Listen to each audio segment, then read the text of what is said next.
నమస్తే కడప వార్త. మదనపల్లెలో బాలిక దారుణ హత్య వెలుగు చూడడంతో తీవ్ర కలకలం రేపుతోంది. మదనపల్లె పట్టణం నీరుగట్టువారిపల్లెలోని కొట్లాటపల్లె రోడ్డులో ఉంటున్న చేనేత కార్మికుడు గోపీనాథ్ కుమార్తె రిషికా ప్రియ సోమవారం అదృశ్యమైన సంగతి అందరికీ తెలిసిందే. కాగా సిఐ మహమ్మద్ రఫీ తన సిబ్బందితో కలిసి సీసీ కెమెరాల ఆధారంగా విస్తృతంగా గాలించారు. ఓ వ్యక్తి హత్య చేసినట్లు గుర్తించారు. నిందితుడిని ఇంటి వద్దకు స్థానికులు ఇజ్రాలు చేరుకొని ఇంతటి ఘాతుకానికి పాల్పడ్డ వ్యక్తిని తమకు అప్పగించాలని లేదా ఎన్కౌంటర్ చేయాలని డిమాండ్ చేశారు. దీంతో మదనపల్లెలో తీవ్ర ఉద్రిక్త వాతావరణం నెలకొంది. పోలీసులు అక్కడికి చేరుకొని పరిస్థితిని కట్టడి చేయడానికి ప్రయత్నిస్తున్నారు. రిషికా ప్రియ వయసు కేవలం 7 సంవత్సరాలు మాత్రమే.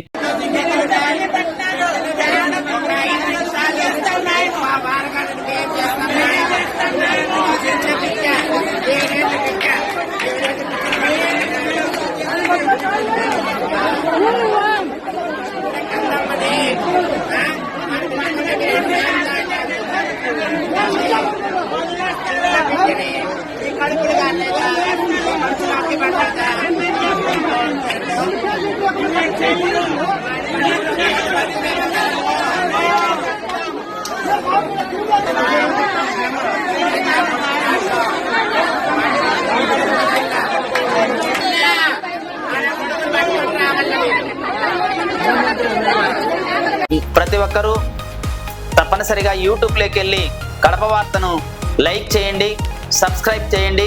ఇట్లు మీ జి రమణయ్య, ఎడిటర్, కడప వార్త.